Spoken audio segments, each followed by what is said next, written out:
पराये धन को कैसे समझना चाहिए, ये बात समझाने के लिए इस कथा का हम यहाँ निवेदन कर रहे हैं राका वाका के चरित्र से। तो राका ब्राह्मण देवता अपने पूर्व संपत्ति को भगवत सेवा में, भागवत सेवा में, संत सेवा में अपना खर्च लिया।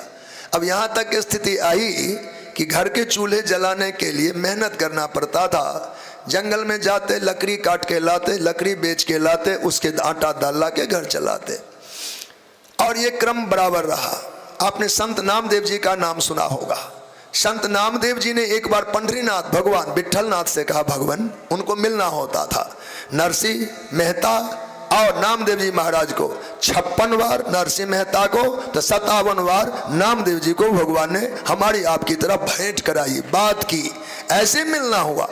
एक दिन कहा, महाराज राका जैसा भक्त निरंतर आपका नाम जपता है, उसकी गृहस्थी नहीं चलती, तो उसके लिए कुछ आप कर देते।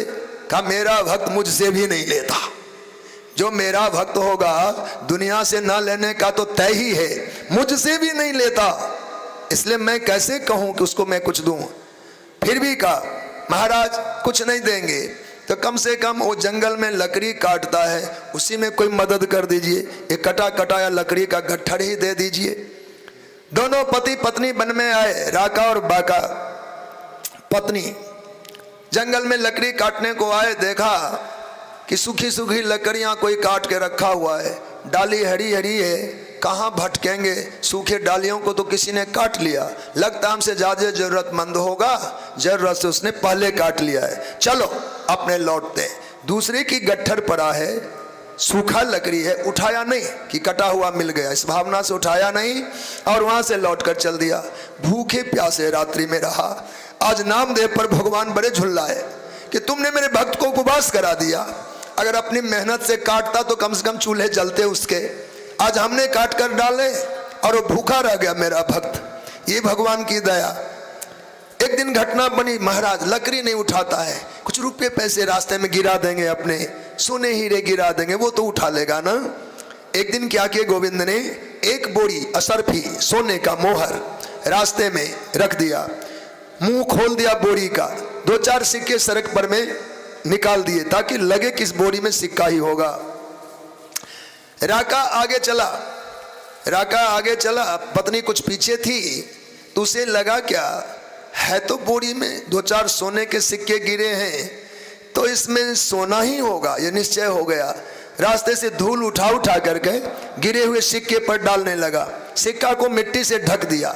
ढक क्यों दिया कि पीछे पत्नी आ रही है। लोग कहते हैं नारी को बड़ी लालसा होती है, सोना देकर ललचा जाती है, मेरी पत्नी कहीं सोना दे करके अपने भाव ना रख ले। जब तक पत्नी आई तब तक राका ने उस सोने को मिट्टी से ढक दिया था। तो कहा, स्वामी आप क्या करते थे? घबरा गए, क्या बताएं। कहा, भला मिट्टी को मिट्टी से क्या ढकना। उब्बा का निकली, उसने तो सोना समझा कि सोना को मिट्टी से हम ढक रहे हैं। पीछे से पत्नी आकर कहती, भला मिट्टी को मिट्टी से क्या ढकना।